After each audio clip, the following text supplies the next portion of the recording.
I like how the glow-in-the-dark models look. But anyways, let's find out what's in this box.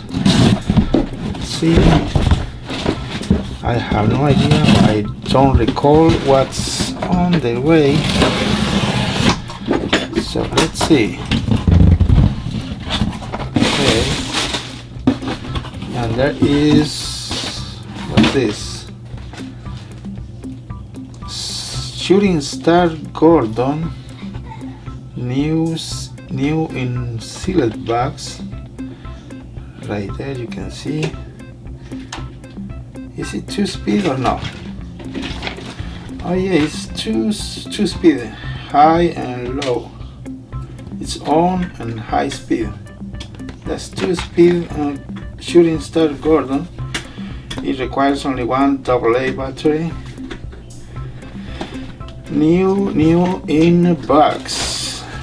What do you guys think? Should I do an open box? I did a long time ago. I think it does have a kind of oh yeah, right here it does have passenger car right there.